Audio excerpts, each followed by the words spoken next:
Oh, what a perfect day to enjoy Discovery Park in Seattle. 534 acres of beautiful green space, completely free to visitors. Or Green Lake Park, or the Japanese Garden, Gasworks Park, or Golden Gardens, Magnuson Park, or Volunteer Park. In fact, I hope everyone had a chance today to enjoy one of the 412 sites listed under Parks and Recreation areas of the City of Seattle's website, including hiking trails, biking trails, dog parks, playgrounds, and skate parks today. And now, I think they should close every single one of them. This city is in an affordable housing crisis. Most of these public spaces are completely free to enjoy, in turn draining this city of resources and revenue to maintain them. The city could make hundreds of millions, if not billions of dollars, selling all this land to developers, creating desperately needed homes. People don't need to hike, to bike, to take their dogs to off-leash parks, to take their kids to a playground. It's completely unnecessary, right? Did I sell it? Because it's as ridiculous a notion as this city commissioning a study specifically targeting the future of 3.5 municipal golf courses: Jefferson Park, Jackson Park, West Seattle, and Inner Bay. Let's start by dispelling some knee-jerk reactions, especially ones from the "nobody plays golf anymore" crowd. The study showed that over the past decade, an average of more than 238,000 people played golf every single year at these specific courses. That's an average of 163 players per day per course. But that's based on a year of 365 days of golfable weather, which we know we don't have. Go out to any of these public courses or driving ranges on a sunny day, and they are absolutely packed. In fact, the high volume of traffic on those days actually acts as a deterrent to some golfers in the area. Let's also dispel the notion of elitism or opportunism. The cheapest way to play golf anywhere in this area is to play a Seattle municipal golf course. Jefferson Park and Jackson Park also serve as headquarters for the First Tee of Greater Seattle, which has taught life skills and golf to more than 100,000 children since 2004.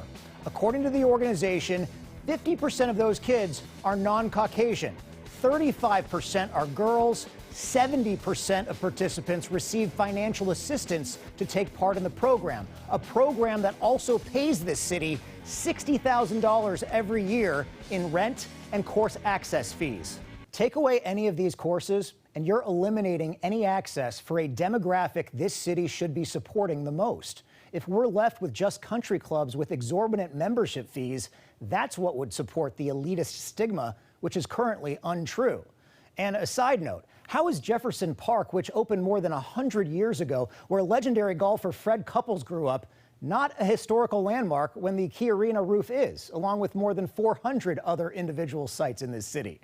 The bottom line is, according to the study, in 2017, these public golf courses actually made more in revenue than expenses. They covered their operating costs, if you don't count a 5% contribution to the city's park fund.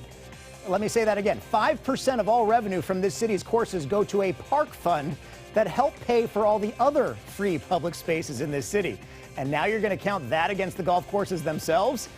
Then there's my favorite part of this study, that a major increase in course expenses, 34% increase in concessionaire personnel expenses, in fact, are attributable to the impact of the City of Seattle's new minimum wage law, under which the concessionaire is increasing wages to meet the requirement to pay a minimum wage of $15 per hour by 2020.